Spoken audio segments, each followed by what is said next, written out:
2057 सालमा अरुण खोलामा एउटा दोहोरी कार्यक्रम गरेपछि राष्ट्रिय लोक तथा दोहोरी गीत प्रतिष्ठानको जन्म भयो। एकदम त्यो जन्म भइसकेपछि मुख्य भूमिका अथवा मुख्य कर्ताका रूपमा यहाँ अगाडि बढ्नुभयो, आज पर्यन्त पनि हुनुहुन्छ।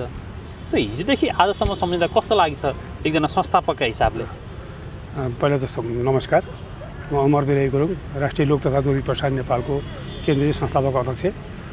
हिजो 57 सालमा हामी सीमित मान्छेहरू, सीमित व्यक्तिहरू भएर खोलेको संस्था हो। त्यो बेला राष्ट्रिय लोक तथा दोहोरी प्रसारण नेपाल यति ठुलो रूपले झाङ्गेला भन्ने हामीले सोचेका थिएनौँ। वास्तव मैले चाहिँ सोचेको थिइनँ केही कलाकार, किन हामी त्यो बेला दोहोरी गीत गाउनेहरू सीमित पनि थिए, कलाकारै सीमित थिए। अन्तखेरि जब खुलिसकेपछि मेरो पालामै 57 देखि 59 सालमै कम्ती 25-26वटा जिल्लामा यसो संस्था भयो। त्यसपछि आउने भाइ बहिनीहरूले अझ बढी काम गर्नुभयो, बढी खट्नुभयो, बढी मत जित्यो कलाकारहरूको। रे गर्दा यो झ्याङ्दै गयो र अहिले हामी 8औं अध्यक्ष हुने बेलासम्म चाहिँ हाम्रो लगभग 35-40 हजार सङ्ख्याको सदस्य छ। त्यस्तै मानवता सदस्य 10 जना जति छ। आजीवन सदस्य हाम्रो लगभग 3,000 जति छ। र जिल्ला मात्र नभइकन हाम्रो विदेशतिर पनि 8-9वटा देशहरूमा, हङकङमा, युकेमा, अस्ट्रेलिया, जापान, कोरिया, इन्डिया लगायतका देशहरूमा पनि हाम्रो शाखा छ।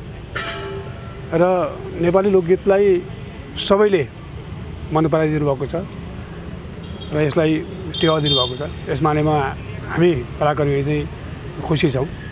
नेपाली जनताले अथाह माया गरेको छ, अथाह प्रेम गरेको छ। जे होस्, अहिलेको भाइ बहिनीहरू हाम्रो पानाभन्दा ज्यादै क्रियाशील छन्। अहिले देखेर उहाँको भिजन समेत आउनुभएको छ, जसले गर्दाखेरि यो दोहोरी गीत अहिले 8औं प्रतियोगिता भइरहेको छ। यो पनि चन्द्र शर्मानी भाइको पालादेखि यो रनिङ सिल सुरु भएको हो। दोहोरी गीत प्रतियोगिता पहिला पनि भएको थियो, मेरो पाल पनि गरेँ, त्यसपछि भयो। तर रनिङ सिलकै रूपमा चाहिँ चन्द्र शर्माले यो अवधारण ल्याउनु भयो र त्यहाँबाट चाहिँ निरन्तर भइरहेको छ। अहिले रिता थापाले पोहोर र अहिले 2टा गरिसक्नुभयो। अब 1 वर्ष काम छ उहाँको, 1 वर्ष त्यो पनि मै गर्छु भनिन्छन्। र आँटीले जोशीले महिला नेत्रीमा हुनुपर्ने एउटा गुण भएको महिला हामी पाएका छौँ। अहिले उहाँकै छत्रछायामा अन्त उनले तपाईँ संस्थापक अध्यक्ष, तपाईँ बुवा, तपाईँको छत्रछाया भन्छन्, तर होइन। जो अहिले नेतृत्व भन्छ उसको छत्रछायामा हामी पनि अहिले सिपाही हो। तीन रिता थापाको सिपाहीको रूपमा काम गरेर, त्यो संस्थाकै सिपाहीको रूपमा काम गरिरहेको। अब यहाँले भन्नुभयो यहाँ संस्थापकको रूपमा धेरै वर्षदेखि गीत सङ्गीतमै हुनुहुन्छ। गीत सङ्गीत पेसाभन्दा पनि नसा भयो, छोड्न सक्ने अवस्थै रहेन। 57 देखि अहिलेसम्म त औपचारिक संस्थागत रूपमा मात्रै काम गर्यो। यहाँले कुराकानीको सन्दर्भमा भन्नुभयो संस्थामा क्रियाशीलता थुप्रै छन्, मान्छे लागिरहेछन्। आर्थिक उपार्जनदेखि धेरै ठुलो प्रगति पनि साथीहरूले गरिरहेछन्। यो क्रियाशीलताले मात्रै सृजनशीलता जन्माउन अप्ठ्यारो हुनसक्छ, त सृजनशीलता जन्माउन सक्दैन पनि भन्ने भनिन्छ। यो सृजनशीलता चाहिँ कति बढेको पाउनु भएको छ यहाँले? अनि सृजनशीलता पनि बढेको छ, व्यापक बढेको छ। पहिला गाउँतिर गाउने गीतहरूलाई टपक्क टिपेर लगाएर सङ्कलकको रूपमा गाउने चलन थियो। अहिले गाउँतिर गीत हराए, रेडियो नेपालमा जे गीत आयो त्यही गाउँमा बन्ने चल्न थाल्यो। त्यसै गरी अहिले त सिर्जना नगरेको त हुनै छैन। नयाँ नयाँ सिर्जनाहरू अहिलेको भाइ बहिनीहरू निकै सिर्जनामा पोख्त भएर आउनुभएको छ। जस्तो कि यो व्यवसायिक भइसकेपछि चाहिँ सिर्जनामा कमाउँछ कि जुन भन्नुभयो, वास्तवमा त्यो हुँदो रहेछ। किनभने व्यवसाय त त्यही सिजनलाई पस्केर नै व्यवसाय गर्ने हो। सिजनै राम्रो भएन भने त व्यवसाय हुँदैन। त्यसले गर्दा उनीहरू टाइम लिएर भए पनि सिर्जना गर्न घोत्लिने, नयाँ सिर्जना गर्नको लागि उन्मुक्त हुने जुन आएको छ। त्यसले गर्दाखेरि सिर्जनालाई त्यति टेवा पुगिरहेकै छ। अब यस्ता प्रतियोगिताहरूले नयाँ मान्छेहरूलाई यो क्षेत्रमा ल्याउनका लागि चाहिँ कस्तो भूमिका खेल्दा रहेछन्, कस्तो प्रभावकारी हुँदो रहेछ? प्रतियोगिता भन्ने बित्तिकै गाउँमा लुकेको नयाँ प्रतिभालाई ल्याउनको लागि हो यो खास भएको चाहिँ। जस्तो कि अब हाम्रो पश्चिमतिर र पूर्वतिर खासै दोहोरी गाउने चलन थिएन पहिला। अब अहिले हामी पूर्वको धनकुटादेखि लिएर पश्चिमको कञ्चनपुरबाट टिमहरू आइरहेछन्। धनकुटादेखि कञ्चनपुरसम्म आइरहेछन् भनेपछि यसले त एउटा माहौल ल्यायो नि त। नेपाली लोकसङ्गीतलाई, दोहोरी गीतलाई, खास गरी दोहोरीको प्रमोट त यो संस्थाले गर्यो, व्यावसायिक रूपले गर्यो। यसले गर्दा पहिलो कुरा त यो गीतको निकै माथि अवस्था मिल्दै आएको छ भने कलाकारका बिचको सम्बन्ध पनि यसले प्रगाढ बनाएको छ।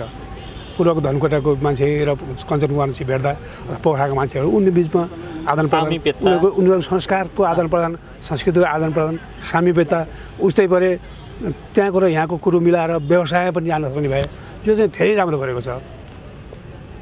यस्ता प्रतियोगिताले नयाँ कलाकारलाई निकै ठुलो नयाँसँग जोडिन्छौँ सबै नयाँ पुरानो सबै जोडेर। अब हाम्रो यो हाम्रो जुन संस्कार यो हाम्रो जुन 8औं वर्ष अहिले यो संस्करणको एउटा संस्करण अध्यक्ष के अरे हाम्रो रबिन प्रथम भर्खर तेस्रोको प्रथम हुन्।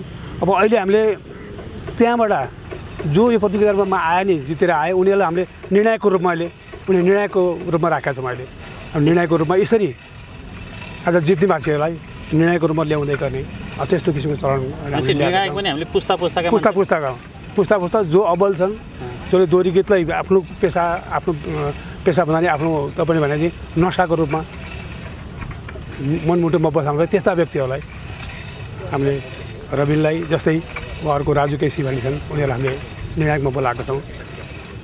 यो चाहिँ हाम्रो राम्रो भएको छ। जस्तो कि अब रबिन र घर गोर्खा मेरो तनहु अहिले यहाँ छु हाम्रो बिचमा उमेर धेरै फरक छ तर सामिप्यता अहिले चाहिँ के हो हामी साथी छौँ। यो बनाएको छ दोहोरी गीत चाहिँ। अन्तिममा अब भोलिदेखि 20 गतेसम्म 4 दिन चाहिँ लोकदोहोरीको महाकुम्भ भरपुरा हुँदैछ। अब कि अघि हामीले कुराकानी भन्यौँ यो पेसाभन्दा पनि नसा भयो तर नसालाई पनि संस्थागत गर्ने मान्छे अमर गुरुङ हुनुहुन्छ जसले राष्ट्रिय लोक तथा दोहोरी गीत प्रतिष्ठानको संस्थापक अध्यक्षको रूपमा अभिभावकत्व प्रदान गरिराख्नु भएको छ। अब लोकदोहोरी मन पराउने मान्छे कसलाई मन पर्दैन भन्ने प्रश्नै भएन। अब मन पराउने मान्छेहरूलाई चाहिँ यहाँले गर्नुपर्ने अनुरोध के छ अन्तिममा? मन पराउने मान्छेहरूलाई हुन त अब नेपाली लोकगीतलाई लोकगीत भन्ने बित्तिकै आफ्नो क्षेत्रका आफ्नो जाति अनुसारको लोकगीत हुन्छ तर त्यो लोकगीतलाई आफ्नो ठाउँबाट प्रवर्धन गर्नको लागि धेरै भूमिका खेलेको छ सबै जनमानसले र खास गरी दोहोरी गीतलाई सबै कुरा दोहोरी गीत सीमित गण्डकी अञ्चल लुम्बिनी अञ्चलमा मात्रै गाइन्थ्यो पहिला अनि अहिले दोहोरी गीतलाई पनि व्यापक रूपमा आफूले पनि सहभागी बनाउनको लागि उहाँले जुन अवस्था लिनुभएको छ जुन उत्सुकता देखाउनु भएको छ त्यो नै राम्रो हो। र अब यो क्रम हाम्रो यो लोकगीत दोहोरी गीत भनेको हाम्रो संस्कार हो हाम्रो पहिचान हो राष्ट्रको पहिचान हो। यसलाई जसरी माया गर्नुपर्छ अझ बढी माया गरेर हामीसँग भएका कमी कमजोरीहरू अब विभिन्न विकृतिसँग कुराहरू आउँछन्।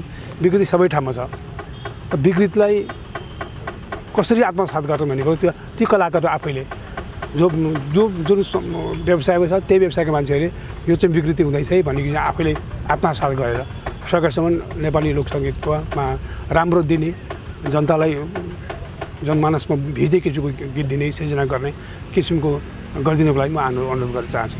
हस् हुन्छ धेरै धन्यवाद।